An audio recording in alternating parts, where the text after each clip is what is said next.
राधे राधे प्यारे भक्तों।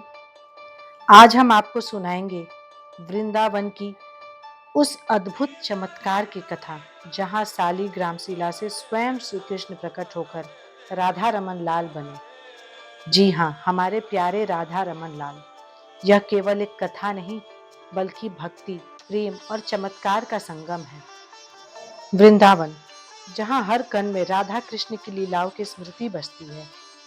यही भूमि है जहाँ गोपियों ने श्री कृष्ण संग रास रचाया और जहाँ भक्तों को प्रभु के दर्शन के चमत्कार हुए। श्री चैतन्य महाप्रभु के 6 प्रमुख गोस्वामियों में से एक थे गोपाल भट्ट गोस्वामी जी। वे मूल रूप से श्रीरंगम दक्षिण भारत से थे। बचपन से ही वो श्री कृष्ण के परम भक्त थे। जब चैतन्य महाप्रभु दक्षिण भारत यात्रा पर आए, तब गोपाल भट्ट उनसे जुड़े और बाद में वृंदावन आकर भक्ति का प्रचार करने लगे। कथा है कि गोपाल भट्ट जी हर साल गंगा स्नान के लिए हरिद्वार गए। वहां एक भक्त ने उन्हें 12 सालीग्राम शिला भेंट की। भक्त ने कहा, ये स्वयं भगवान विष्णु के स्वरूप है। इनकी सेवा करना, ये तुम्हें परम आनंद देंगे। गोपाल भट्ट जी ने उन्हें बड़े प्रेम से स्वीकार कर लिया। ग्रंथों में उस भक्त का नाम उल्लेखित नहीं है, केवल वैष्णव भक्त या साधु कहा गया है। गोपाल भट्ट जी ने इन सालीग्राम शिलाओं की बड़ी श्रद्धा से सेवा किया करते थे। प्रतिदिन स्नान, पूजा, भोग, आरती करते थे। गोपाल भट्ट जी के मन में इच्छा उठी, काश प्रभु मूर्ति स्वरूप में प्रकट हो ताकि मैं उन्हें वस्त्र आभूषण पहना सकूं। कथा के अनुसार यह चमत्कार नरसिंह चतुर्दशी के दिन हुआ, बैसाख मास में। गोपाल भट्ट जी जब सुबह पूजा करने गए, जब वह स्नान करके लौट कर आए, तो उन्होंने अद्भुत दृश्य देखा। 12 सालीग्राम शिलाओं में से एक शिला ने दिव्य स्वरूप धारण कर लिया। शिला से स्वयं श्री कृष्ण का बाल स्वरूप प्रकट हुआ। यही स्वरूप कहलाए राधा रमन लाल। सोचो, उनकी भक्ति कितनी उच्च थी। उनके लिए यह पूजा कोई नियम भर नहीं बल्कि प्रेम का उत्सव था। उनके हृदय में एक ही तड़प थी, काश मेरे प्रभु साक्षात मूर्ति रूप में प्रकट हो ताकि मैं उन्हें वस्त्र और आभूषण पहना सकूं। यही तड़प उनकी भक्ति की पराकाष्ठा थी। कहते हैं भगवान भक्त की भावना को पढ़ते हैं, शब्दों की आवश्यकता नहीं होती उन्हें। गोपाल भट्ट जी की निष्काम भक्ति और प्रेम से प्रसन्न होकर स्वयं श्री कृष्ण राधा रमन स्वरूप में प्रकट हुए। गोपाल भट्ट जी की भक्ति हमें सिखाती है, भगवान को पाने के लिए भव्य यज्ञ या तपस्या जरूरी नहीं, केवल निष्कपट प्रेम और समर्पण चाहिए। वह स्वरूप जिसने भी देखा, उसका हृदय मानो आनंद से भर गया, भक्ति से भर गया और उन्हें नाम मिला राधा रमन लाल, क्योंकि वे राधा जी के प्रियतम है और उनकी लीलाओं में रमन करने वाले हैं। राधा रमन जी के मंदिर में विशेष बात एक और है कि वहां श्री राधा रानी की अलग से कोई मूर्ति नहीं है। उनकी उपस्थिति चुनरी और आभूषण के रूप में रहती है। यह संकेत है कि राधा और कृष्ण कभी अलग नहीं होते। जहाँ श्री कृष्ण है वहीं श्री राधा हमेशा रहती है। वृंदावन आने वाले भक्त सबसे पहले राधा रमन मंदिर में दर्शन करना चाहते हैं।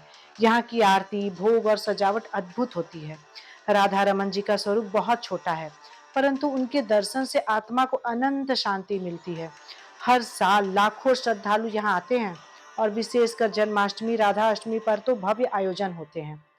राधा रमन जी की कथा हमें सिखाती है कि सच्ची भक्ति से भगवान को प्रकट किया जा सकता है। गोपाल भट्ट गोस्वामी जी की निष्ठा और प्रार्थना ने सालीग्राम शिला को स्वयं श्री कृष्ण में बदल दिया। यह दर्शाता है कि जब हृदय निर्मल हो और भक्ति सच्ची हो, तो ईश्वर स्वयं प्रकट हो जाते हैं। वृंदावन का राधा रमन मंदिर गोस्वामियों की परंपरा में आज भी वैसा ही है जैसे 500 साल पहले था। यहाँ की पूजा पद्धति अत्यंत सजीव और शुद्ध है। राधा रमन जी को प्रतिदिन 6 बार भोग अर्पित होता है। 8 बार सेवा आरती की जाती है। यहाँ की मंगला आरती और राजभोग का दर्शन करने हजारों भक्त आते हैं।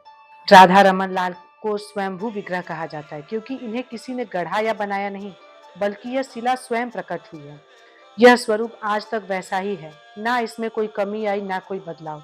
मान्यता है कि राधा रमन जी की सेवा करने से भक्त को वही फल मिलता है जो सारे ज्योतिर्लिंग और तीर्थों के दर्शन से मिलता है।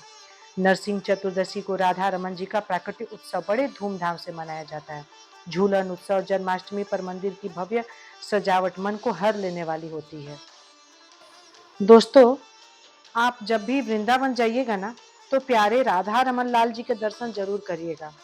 उनके दर्शन पाके आपको जो सुख और आनंद की अनुभूति होगी ना, उसको मैं शब्दों में व्यक्त नहीं कर सकती हूँ।